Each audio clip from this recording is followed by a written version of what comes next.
All right, everybody, welcome to the Homecare Owners Corner.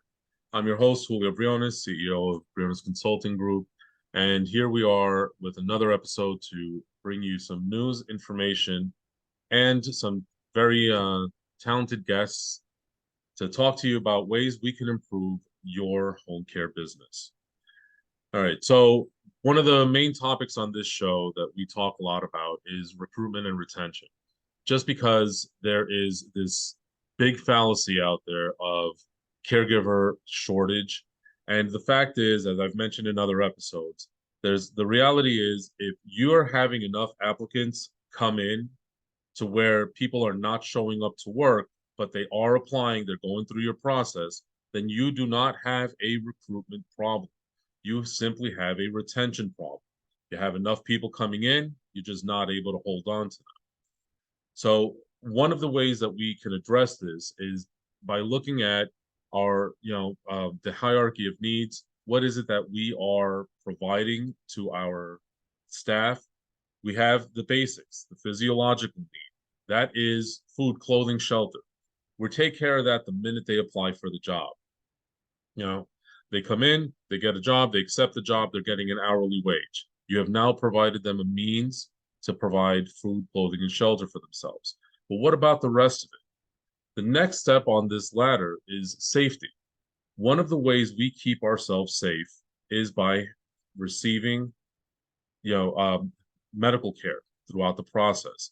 Today, we are joined by Jen Olson and Ryan Williams, and they're going to talk to us a little bit about, how health and coverage can not only become affordable, not only can be a great benefit for you to offer to your staff, but it's something that can be used as a tool to offset your high turnaround. We have an industry that has higher turnaround than retail fast food. You have to understand, put this into perspective.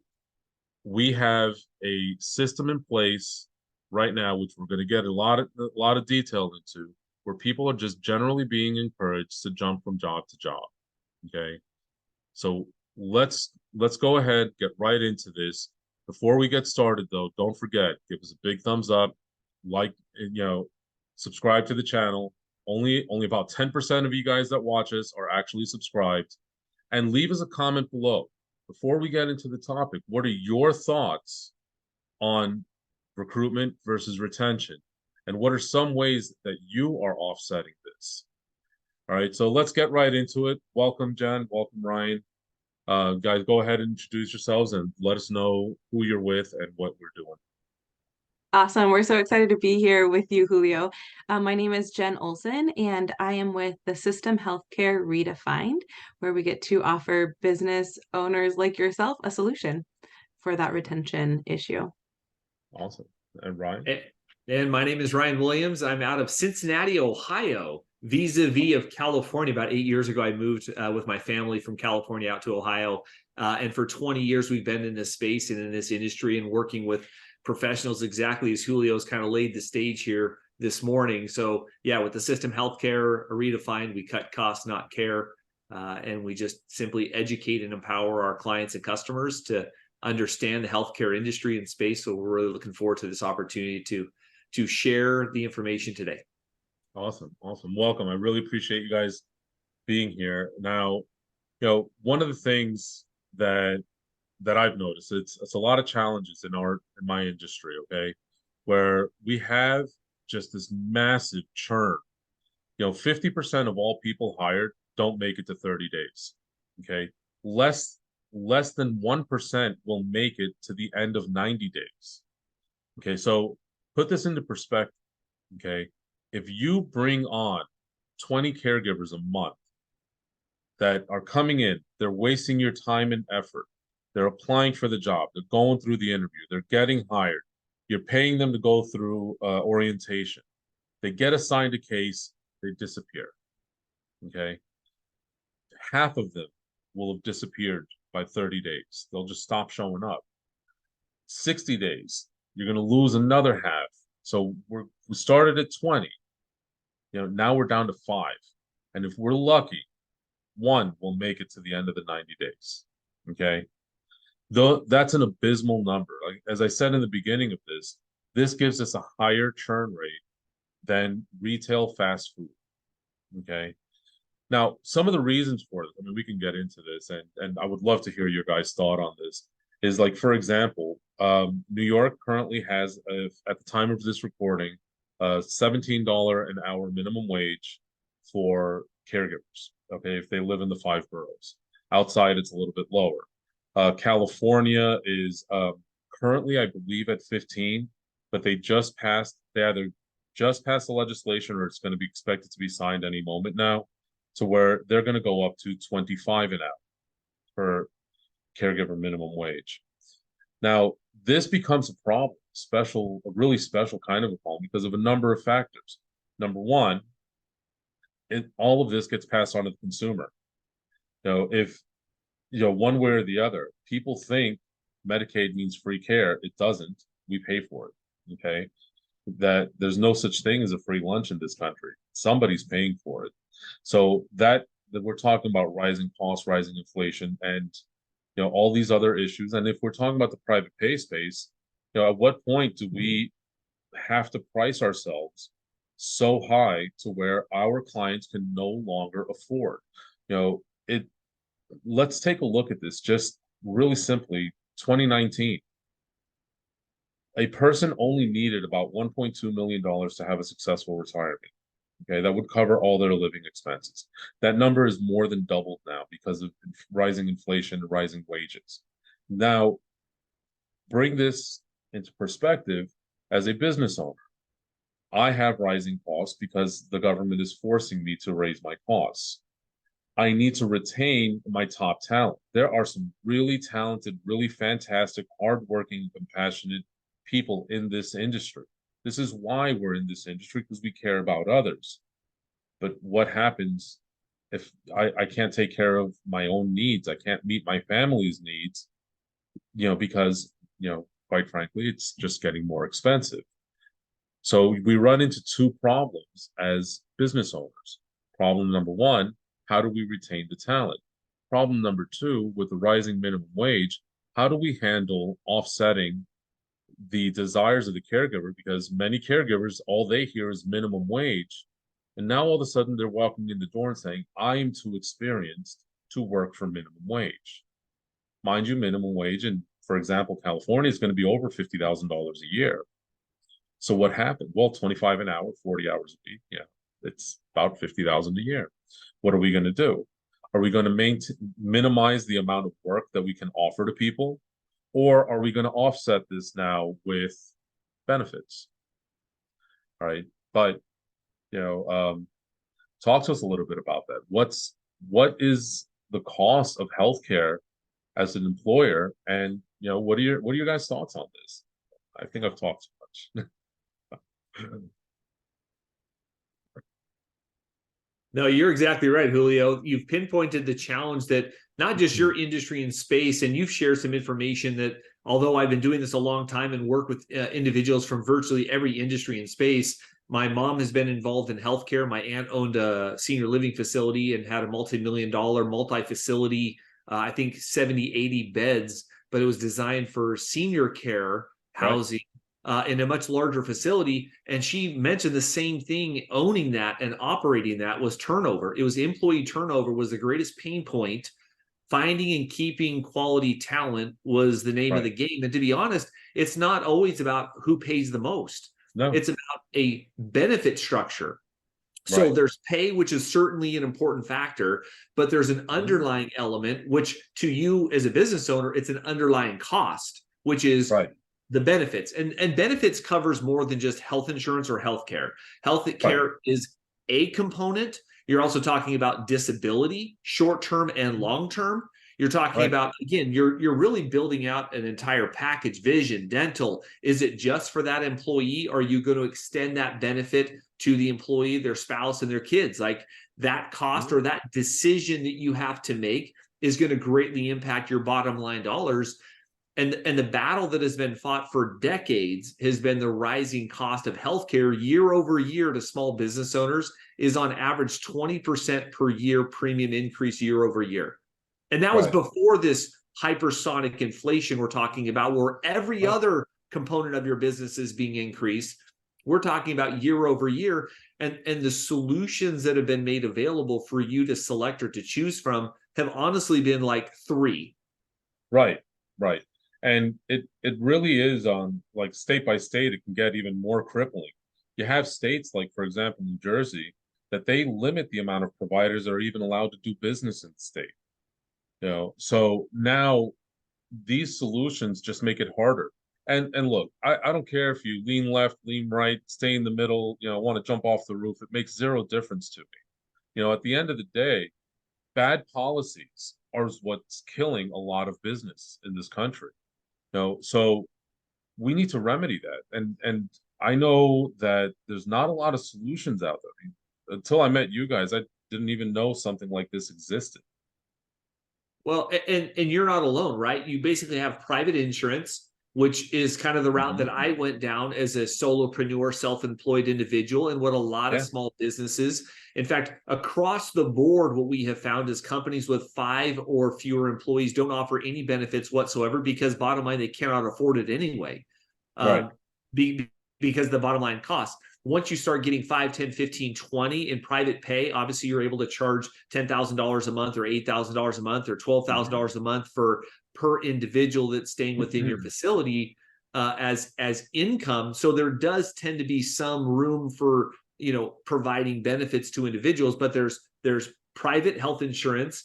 Most of your people are going to earn, I'm going to say, too much money, even at the numbers you gave out there, Julio, of $50,000 as base pay. That's almost going to tap that person outside of any government assistance. So if they turn to what's called the marketplace to try to get their health insurance, they're going to be denied or declined because they make too much money. So there's no subsidy. I mean, they can buy it from them, but there's no subsidy because likely between them and maybe their significant other, their combined income is going to put them outside the bracket of any subsidy. So now you're paying full boat. For an average person, it's like $500. For an average family, it's almost $2,000 a month for health insurance. And if you're a business owner trying to provide that type of health care, it's backbreaking. If you got 10 employees at $2,000 a month, that's 20 grand in expenses. And that's crazy. It's ludicrous that they're trying to charge that kind of money. It is. It is. And this is where one of the chief complaints that I've heard from these agency owners. Again, some states are not as bad as others. Like, for example, you're in Ohio, the minimum wage is a little bit lower, even though you guys went on the track to 15. It's still not as bad as 20 or 25. I'm in Indiana. We have it a little bit lower here. I was from New Jersey. They were on the track to 15, but now they're moving on the track to a higher minimum wage for this industry. What do? It's like I said, what they're doing, the solution is for a lot of these companies, they're making everybody, forced part-time. They're just not giving out the hours. And that, again, it hurts. At the end of the day, all it does is it hurts our most vulnerable people, which are our retirees. These people work their entire life. I don't care if they made $20 million a minute or if they're living and they need Medicaid. It hampers the ability for people to get services. And it's ridiculous. Again, bad policy, but at least, thank God, there's solutions out there. And that really ties in, Julio, into, again, we've talked about number one, which is private insurance. Number two is government.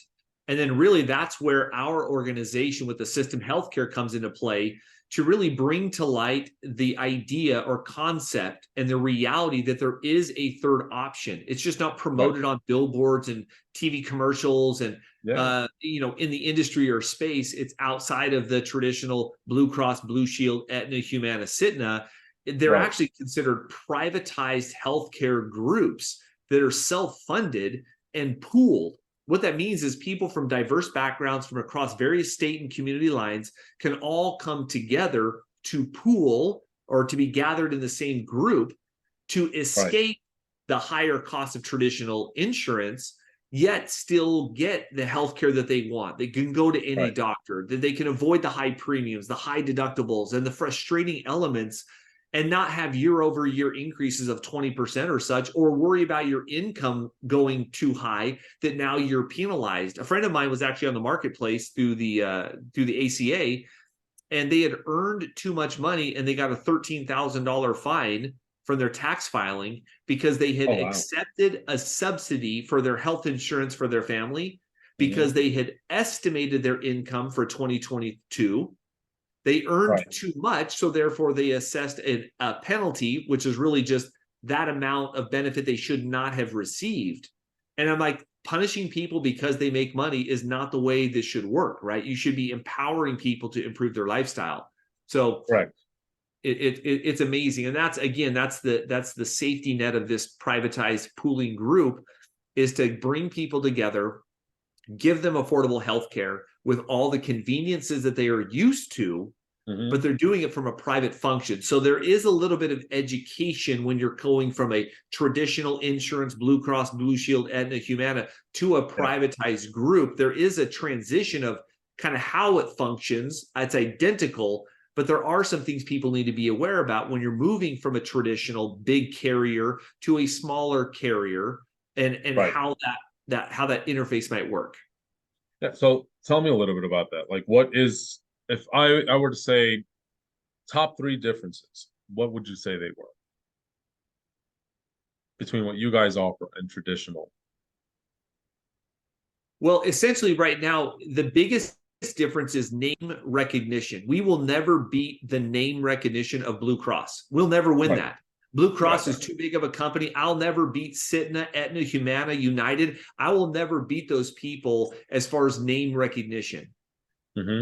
And there is some advantage to name recognition, and a lot of that is considered what are called networks. So those providers all have what are deemed in-network health provider groups, but you're now funneled into seeing a selected audience of doctors or healthcare providers. And heaven forbid, if you were to leave your local city or community on a travel trip, vacation, something, and you get injured outside a market, that healthcare you receive outside will likely be out of network. So therefore, you're going to get hammered with an increased deductible threshold from what you thought you were at to what you really will be exposed to. My son actually had this exact experience when I was with Blue Cross.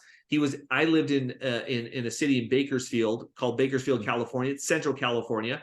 My parents lived in Castaic, which is where Magic Mountain, a theme park similar to Kings Island, is at. And my son walked out the back door of my mom's house carrying a toy, and he tore his face open.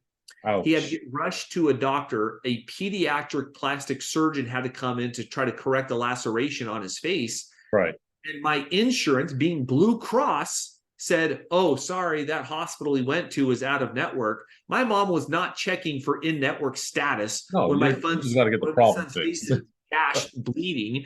And so it was a $16,000 bill. And Blue Cross said, that's all your responsibility because your deductible went from $10,000 to a $20,000.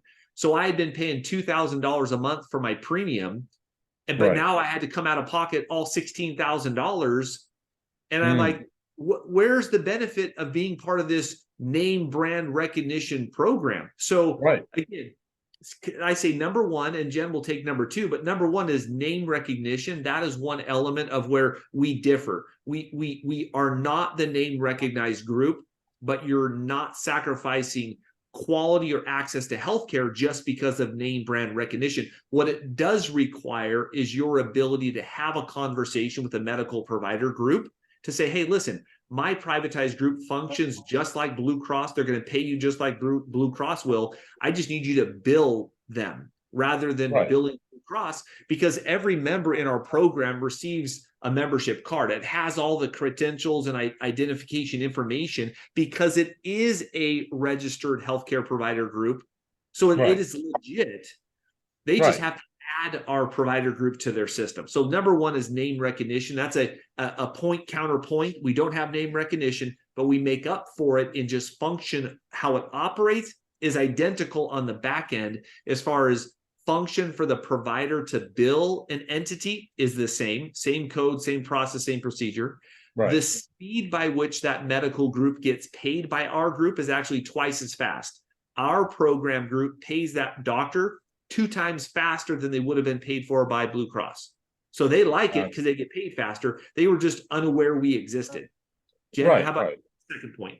Yeah, one of the things that I'm thinking of, and one of the biggest differences for business owners, is the ability to provide it and not have to have a certain number of employees. I think that's one of the biggest differences. Oftentimes, business owners have to have a certain number of employees to be Right. able to get a really good rate. And ours is our organization, our offering is one that it's for business owners. It's intended to have this be a solution for business owners. And like you said, it's a fallacy about how did you say it? That there's a caregiver shortage, right? The Yeah. issue at hand is retention. So if a business owner wants to provide a solution and they think, okay, I don't really have the wiggle room to increase everyone's wages to, compete with the rising Right. cost, okay, what if I can add a solution that isn't breaking the bank?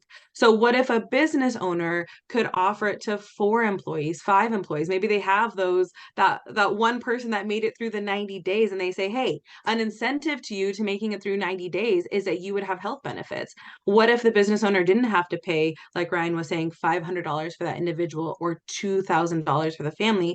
What if they can contribute an amount that they determine depending on maybe how great that employee is? They might contribute a little bit more. They may have incentives for another 90 days. So it really does give a lot of flexibility to the business owner, and it makes it possible from an economic standpoint, which is absolutely incredible.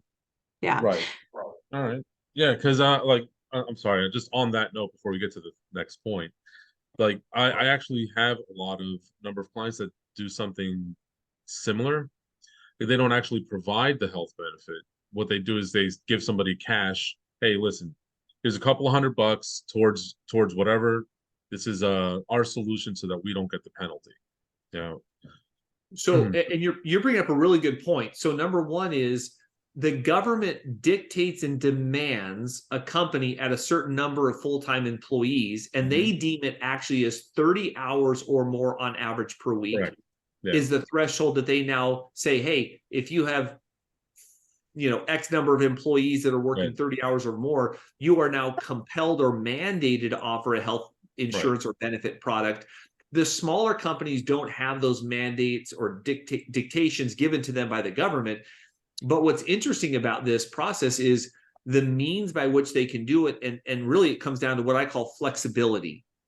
What options or flexibility, which is kind of tagging on what Jen was talking about, is what flexibility options does that provider have? Because really, Julio, you're talking about what's called a stipend. A stipend is an indirect way that a business owner can look benevolent to the employees by giving them money to offset wherever Ryan wants to go get healthcare. I really don't care, and I don't want to be involved in the whole process. I'm just going to give them some money. Here's the challenges with a stipend. Stipend comes into 2 parts. 2 things you mentioned, which is retention and longevity. If I were your employee and I get a sinus infection or an ear infection, and I've squandered my $200 or $300 stipend and instead made that a car payment or some other payment, I've redirected resources that were intended for healthcare. I now am sick and not able to come to work, which is about as good as me not being an employee at all, because I don't have anywhere to actually go to get my Z-Pak or my prescription. That's a common problem. Yeah. So the risk of going down the avenue of a stipend is that you're not really ensuring your person is using it for healthcare, which can put you at jeopardy of that person being out of work for a couple of weeks, because had they just had an antibiotic, they'd have been back to work 5-10 days earlier.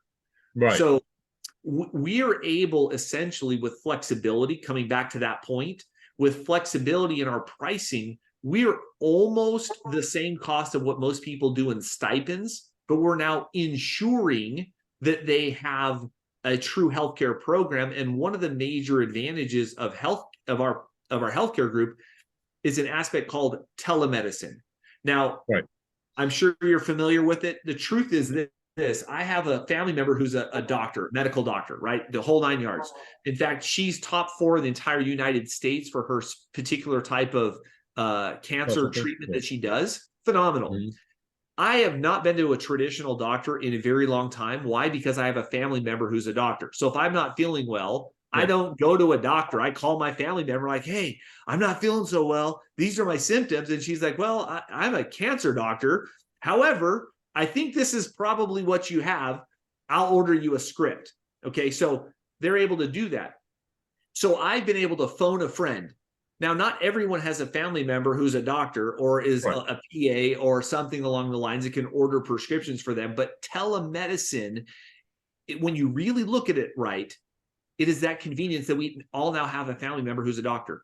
It avoids and accelerates the time when we go get care, because the last thing I want to do is go sit in a freaking office where they triage me and they're like, patient Ryan has come in with a sinus infection. We're going to bump him to the bottom of the list because someone just came with a broken arm or a torn laceration to a face. You're constantly being bombarded or pushed down. It's worse than the DMV, right? The time you spend, those urgent cares are great. In the urgent cares, man, it is a matter of triage. And with telemedicine, you can call and talk to a live doctor in 30 seconds, get the prescription you want sent to whatever local pharmacy is convenient for you, and be done with it. And that's all part of this program. It's not an additional buy-in. It's just included in the program. And so, that's just, again, a factor is telemedicine is revolutionizing healthcare. Yeah. Oh, absolutely. I use it myself. Makes it a lot easier to just call the be on hold, wait for a Zoom call, talk to the person, be like, all right, here we go, and then get it taken care of. And it makes life a lot easier.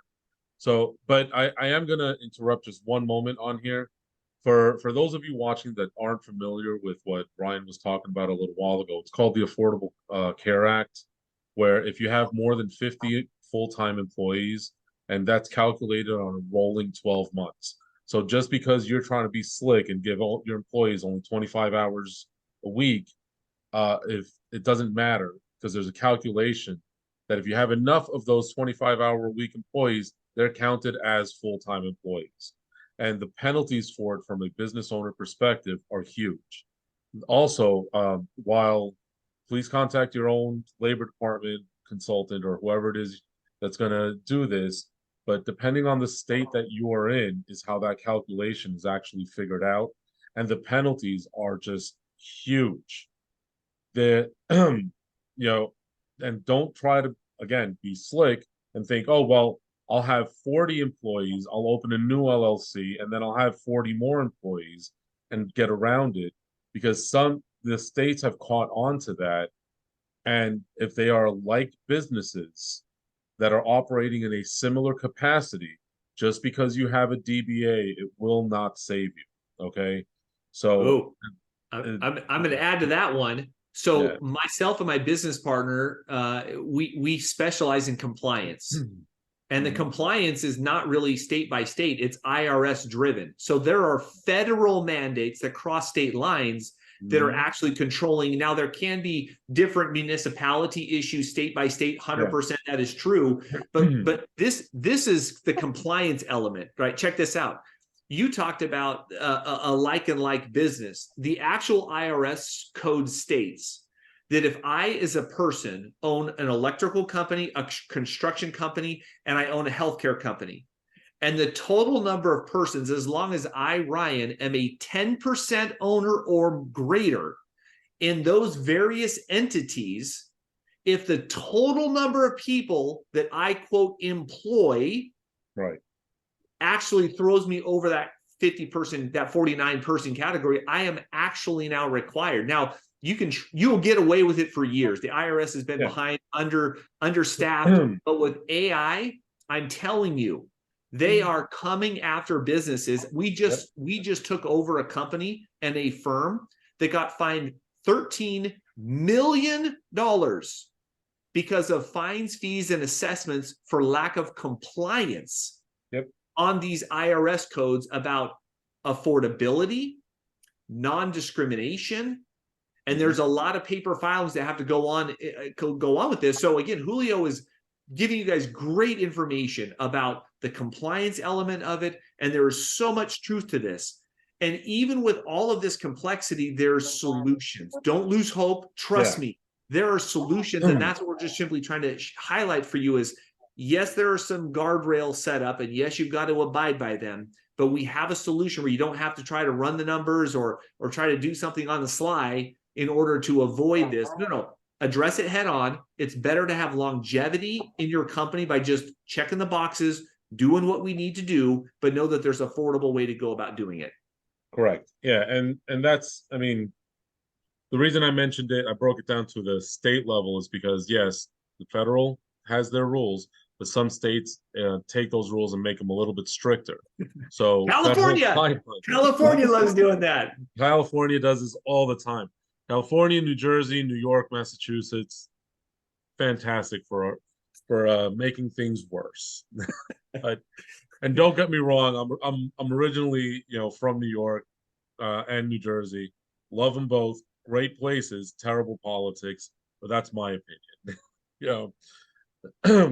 There, but the all jokes aside and all the jokes about politics aside, regardless of where you are, you have a business to run. Okay. And if you have a business to run, that means it's not as simple as you worrying about how much money you're putting in your pocket. You are responsible for your life, the life of your family, the life of your employees, and the life of your clients, especially if you're in the healthcare field. So understanding, what these regulations are allows you to stay in business. Understanding, how to retain your staff allows the people that actually need the care to receive it. Some of these people are desperately in need of care, and just because, you want to cut corners, you're not affecting you, you're affecting them. There's children that belong to your staff that rely on your ability to stay in business, to eat, to sleep well at night, and your ability to provide some sort of health care. If, especially with what these states are doing, increasing these minimum wage, like Ryan mentioned earlier, the fact is at $25 an hour, even on a part-time basis, you're going to be categorized out of public assistance. That's right. So, and they're doing this to save money, okay? Because that's essentially what it comes down to. The more people are earning, the higher the minimum wage, the less people that the state has to financially support. Figure out a solution, keep your people paid, keep your people working, and look for alternative answers. If you as a business owner can't afford $1,800 a month to insure every one of the families that you're taking care of, but there are other solutions. And that's the point of this conversation, and that's the point of all of this discourse, and why we bring you this information, on this channel. You have to understand it's not about you. It ends with you, it begins with you, and you are ultimately responsible for the life of men. All right. So leave us a comment below and let us know, what are your thoughts on, what's going on right now are you one of those states that are affected by these just constantly growing minimum wage laws? Is it negatively impacting your business? And what are some solutions you have found to try to offset this? We're here. We would love to have Ryan and Jen back over and over again. We could talk about this all day. There's a lot of alternatives, a lot of solutions, a lot of options out there. So thank you guys so much for being with us. We really do appreciate it. Before we sign off, what are your final thoughts on all of this ranting and raving, and how can people get a hold of you? Because that's really the most important thing. When it all comes down to it, you guys have a great product. You have a great solution for something that affects so many business owners out there. And I got to tell you, thank you, Jen, for reaching out. I would have never even thought that this was an option until I, had that first conversation about it. Yeah, I appreciate you. I appreciate your heart and your commitment to having people being taken care of, both the people that these companies are serving and then also the employees. So I just appreciate how really you have people at the center of how you're running your business, how you're doing your consulting, and how you're making a difference. So I appreciate you for being even open-minded to look at something that would be something that's of value to people. So I appreciate you, Julio.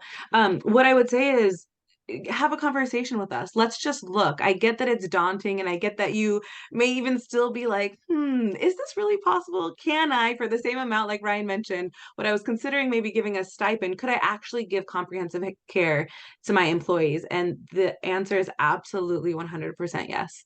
So reach out to us.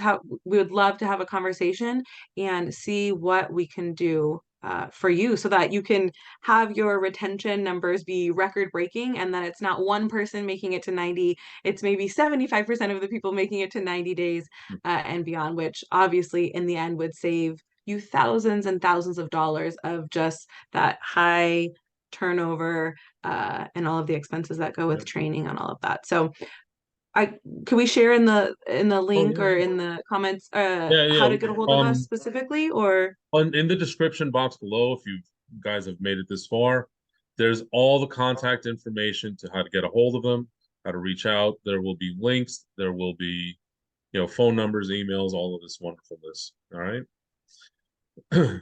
Yeah, and as far as myself, yeah, this has been a truly empowering, and really appreciate the platform you're giving us to share this information. Listen, we know it's a difficult and daunting task. We know that. But the convenience of offering something significant like health benefits really does help switch that pendulum. And the fairness of this, meaning state by state, as Julio's talked about many times, there are a lot of differences. Even the cost of healthcare in a different state of California or New Jersey or Texas or Arkansas or Alabama, it's different. Our program allows people across the country to really spend the same amount, whether you're in Arkansas, Alabama, New Jersey. So it's more predictable in the way that it functions and it feels. So thesystemhealthcare.com is a great website for you to go visit. You can get videos, information, quoting information is right online. So it's thesystemhealthcare.com, and it'll be down in the links below. But listen, there are solutions and there are options, and you do not have to be a prisoner of war per se and feel like I don't know what to do. You can really provide some tremendous healthcare, which is going to help you with your retention. We've seen it for the last 15, 20 years. We have seen the results in various industries where people that were not offering it, that start offering it, they have a lower turnover rate, they have longer retention to it, and it allows them the affordability for it. So yeah, thanks for putting that up on the screen. That's exactly the website. So there's a lot in there. We do groups, individual pricing, everything is there and available for people to take a look at. There's some videos, explanations, and that kind of stuff. So Julio, we appreciate your bringing us on today. Yeah, no, I got to tell you, I was very impressed with the option that, because this is something that, it becomes more attractive because you don't have the boundaries of state lines. And there's a lot of agencies out there that, they're not franchises. They're family-owned businesses that they just operate in multiple different states, and navigating, from state to state, the regulations, the, understanding the pricing models and everything else. This is a great solution. It's a great solution for the business that can be offered top down. Okay. So, and again, thank you guys for having us. Thank you for being here. It's been a long day for me. So, you're doing great. You're doing great. Yeah. And thanks for sharing all this wonderful knowledge and for the great conversation. At the end of the day, we're here, as I mentioned before, we are here to run a business. Those of you that follow me for a while that know this business is my passion. It's not the passion of just watching your business grow, but I do this in memory of my father. My father received terrible care by the agency, and it was due to bad management and bad internal procedures, and he suffered unnecessarily. So please understand, as a business owner, your business takes care of you, takes care of your staff, takes care of your clients. So you need to understand how you can best do that and lead and provide value. So thank you all for being here. Thank you for joining us. Once again, don't forget to subscribe, like, and share this video with other business owners that you feel will benefit from this information. And take care of yourself and take care of each other. We'll see you next time.